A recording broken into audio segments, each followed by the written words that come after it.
I dream చూస్తున్న ప్రేక్షకులందరికీ నమస్కారం. ఈరోజు మనతో పాటు వేద పండితులు, ప్రముఖ ఆధ్యాత్మికవేత్త శనగల నాగరాజ్ శర్మ గారు మనతో పాటు ఉన్నారు. మాట్లాడదాం. నమస్కారం గురుగారు. నమస్తే అండి. గురుగారు, చాలా మందికి కలలో దేవుళ్ళు, ఆలయాలు కనిపిస్తూ ఉంటాయి. దేనికి సంకేతం గురుగారు ఇలా కనిపించడం వల్ల? ఆలయాలు, దేవతలు ఇట్లా ఇవే కాకుండా సహజంగా కలలో చాలా కనపడుతుంటాయి. దీన్ని స్వప్నశాస్త్రము అని అంటారు. ఈ స్వప్నశాస్త్ర ప్రకారంగా శుభశకునములు, అశుభశకునములు అనేటువంటివి కూడా మనకు ఉంటాయి. దీంట్లో దేవతలు, ఆలయాలు ఇట్లాంటివి కనపడడం ఎంతో మనకి ఆధ్యాత్మికంగా ముందుకు వెళ్ళడానికి ఒక గొప్ప సూచనను ఇస్తుంటుంది. అట్లాగే మనము కలలో ఏమైనా కనపడుతున్నాయి అంటే ఇవాళ ఉదయం నుండి రాత్రి వరకు మనం ఎక్కువగా ఏదైతే మననం చేసుకుంటూ ఉంటామో, ఎక్కువగా దేన్నైతే మనం తలుచుకుంటూ ఉంటామో అవి ఆ రోజు రాత్రి కలలోకి వచ్చేటువంటి అవకాశాలు ఎక్కువగా ఉంటాయి. అట్లాగే మనము కొద్దిగా మార్గం తప్పుతున్నాము అంటే అప్పుడు ఈ ఆలయ సంబంధితమైనటువంటి, దేవతా సంబంధితమైనటువంటి మన కలలోకి వచ్చి ఈ మార్గంలోకి కాదు నువ్వు వెళ్ళాల్సింది, ఈ మార్గంలోకి వెళ్ళు అనేటువంటి సూచనల్ని మనకి ఇవ్వడం కోసం అట్లా వస్తూ ఉంటాయి. ఒక్కోసారి కల్లో మనం దేవాలయానికి వెళ్ళినట్టు కూడా కల వస్తూ ఉంటుంది. ఇది దేనికి సంకేతం గురువు? దేవాలయానికి వెళ్ళినట్టుగా మనకు కలలోకి వస్తుంది అంటే మనం ఏదో శుభకార్యం త్వరలో జరపబోతున్నాము అనేటువంటిది ఒక మనకు మార్గనిర్దేశకం ఇస్తుంది. సహజంగా మనం ఏదైనా ఫంక్షన్ చేస్తున్నాము అంటే దానికి ఒక వేదిక ఏర్పాటు చేసుకుంటాం. ఆ వేదిక ఏంటి? గర్భాలయంతో సమానం. ఇప్పుడు పెళ్ళి కూడా అంతే, ఉపనయనమైనా అంతే. ఇట్లాంటివి మనం పందిరి వేసుకొని చక్కగా వేదిక వేసుకొని చేస్తూ ఉంటాం. వివాహ వేదిక అంటే గర్భాలయంతో సమానం.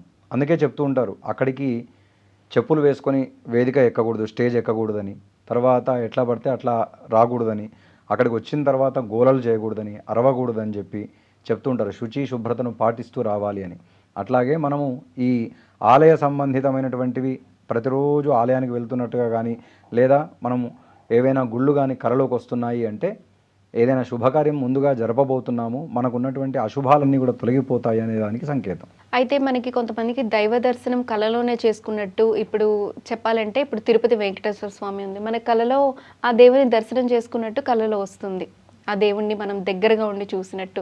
ఇది దీనికి భవిష్యత్తులో మనకి అంటే దాన్ని దేనికి సూచకంగా చెప్పొచ్చు గురువు? దీన్ని రెండు రకాలుగా చూసుకోవచ్చు. ఒకటి, మనకి ఏవైనా మొక్కులు ఉంటే నీవు వచ్చి త్వరగా పూర్తి చేసుకో అని చెప్పినట్టుగా సూచకంగా చేసుకోవచ్చు.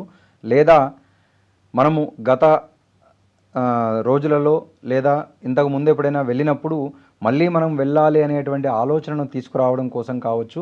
ఆ సంబంధితమైనటువంటివన్నీ కూడా వస్తూ ఉంటాయి.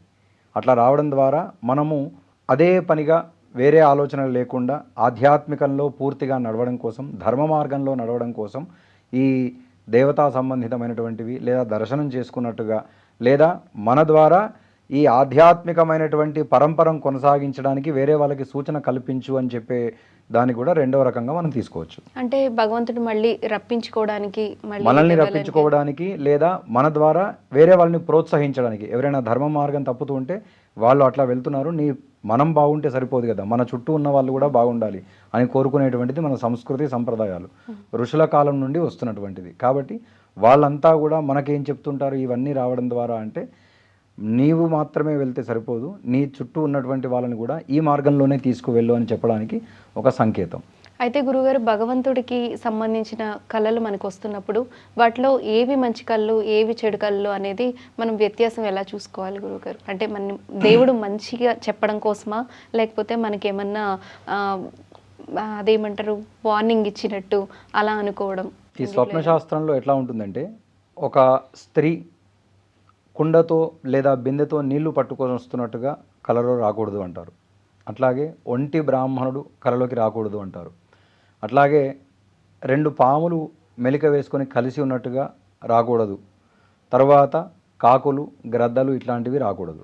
ఎందుకంటే అవన్నీ కూడా మృత్యుప్రదమైనటువంటివి. కాబట్టి అవి రావడం మనకు అశుభ సూచకంగా. సహజంగా కొంతమంది పెద్దలు చెప్తూ ఉంటారు, పెళ్లి జరుగుతున్నట్టుగా కూడా కలలోకి రావద్దు, అది కూడా అశుభ సూచకమే అని. ఎవరైనా చనిపోయినట్టుగా వస్తే చాలా మంచిది. అట్లాగే ఇద్దరు బ్రాహ్మణులు లేదా వేదం చదువుతున్నటువంటి బ్రాహ్మణులు, చక్కటి ముత్తైదువ, చక్కగా అలంకారం చేసుకుని నడుస్తూ వస్తున్నట్టుగా ముత్తైదువలు, ఇవన్నీ రావడం మనకు చాలా శుభ సూచకంగా మనం పరిగణించుకోవచ్చు. స్వప్న శాస్త్రం గురించి, అలాగే దేవుడు మన కలలో రావడం, దర్శనం చేసుకోవడం, వీటన్నిటికీ సంకేతాలుగా చాలా మందికి అనుమానం ఉంటూ ఉంటుంది. వీటన్నిటి గురించి చాలా చక్కగా వివరించారు. ధన్యవాదాలు గురుగారు. శుభం. And for more videos, Please subscribe to iDream channel. Subscribe to iDream Media. Please subscribe to iDream. Please subscribe to iDream. Please subscribe iDream. And please subscribe to iDream. For more videos, subscribe to iDream. please like, share, and subscribe to the channel. Congratulations, iDream. Subscribe to iDream. Subscribe to iDream. So, subscribe to iDream Media. iDream ki iDream team andarki huge congratulations. Please subscribe iDream Media. Please subscribe to iDream. Subscribe iDream. Please subscribe to iDream. iDream అంటే నా కళల channel subscribe చేసుకున్న నోరు తిరుగుతలేదు, మీరైతే గంట గుర్తు కొట్టండి. For more such videos, please subscribe to iDream. Subscribe to iDream. Please subscribe to iDream. Please subscribe iDream Media. Please do subscribe to iDream. Please subscribe to iDream Media. For best entertainment and information, please subscribe iDream. And don't forget to subscribe to iDream.